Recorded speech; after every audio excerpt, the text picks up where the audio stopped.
Сәлем достар, қалайсыздар? Бүгін құны өте арзан тұратын, есесіне адамның денсаулығына өте пайдалы бауырдан екі түрлі тағам жасап көрсетемін. Дәрігерлер кем дегенде аптасына бір рет немесе екі рет бауырдан тағам жасап жеу керек деп дабыл қағуда. Сол үшін осы бастан өзіңізді қолға алыңыз. Ал енді біз бірінші тағамымызға кірсек, ол үшін бізге бауыр мен гречка керек. Бірінші табамызды отқа қойып, қыздырып аламыз. Содан кейін майымызды құямыз. Майымызды құйып болғаннан кейін кішкене қыздырамыз. Одан кейін бауырды салатын боламыз. Бауырды салып, орташа отта қуырамыз кішкене. Осылай орташа отта қуырып аламыз бауырымызды.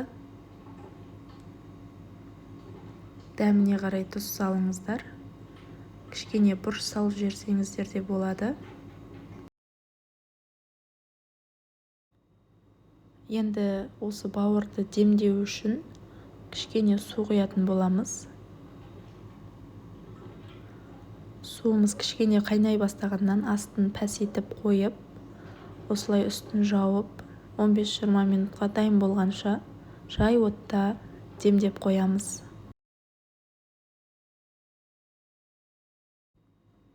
Енді ыдысымызды отқа қойып, кішкене су құйып, суымызды қайнатып, гречкамызды, жуылған гречкамызды саламыз.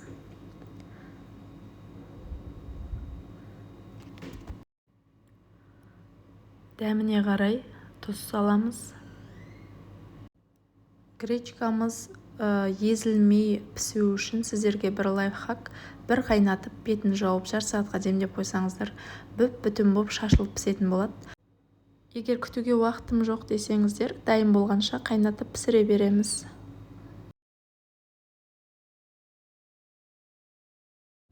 Достар, әр түскі аспен 200 грамм көкөніс салатын жеуіміз қажет.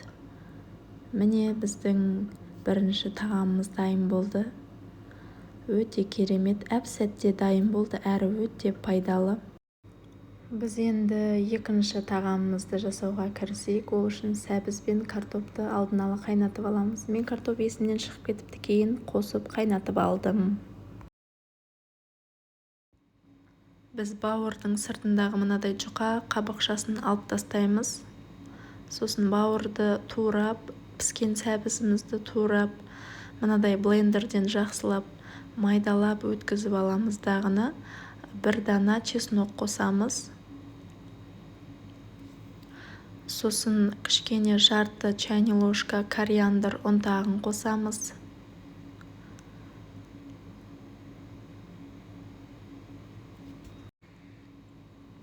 Дәміне қарай тұзыңызды саласыз. Кішкене қара бұрыш салғыңыз келсе салыңыз. Сосын жақсылап араластыратын боламыз.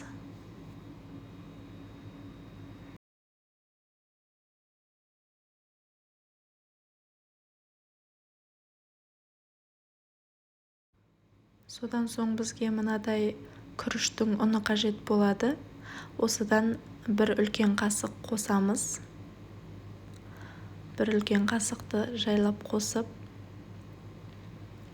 араластырып аламыз.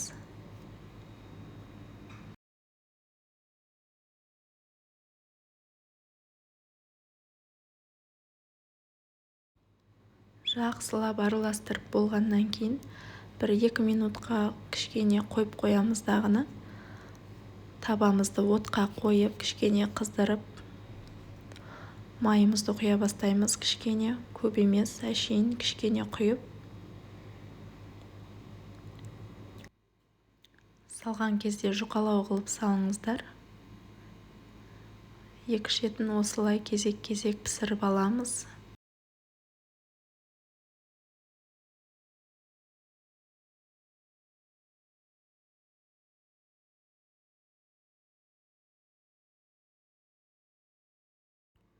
міне біздің екінші тағамымыз да дайын болды.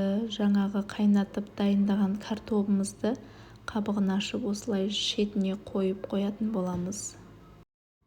Достар, алдағы бір айда 10 000 подписчикке жеткім келеді. Сол үшін менің берген видеоларым сізге пайдалы болса, маған жазылып кетулеріңізді өте қатты сұраймын. Сау болыңыздар.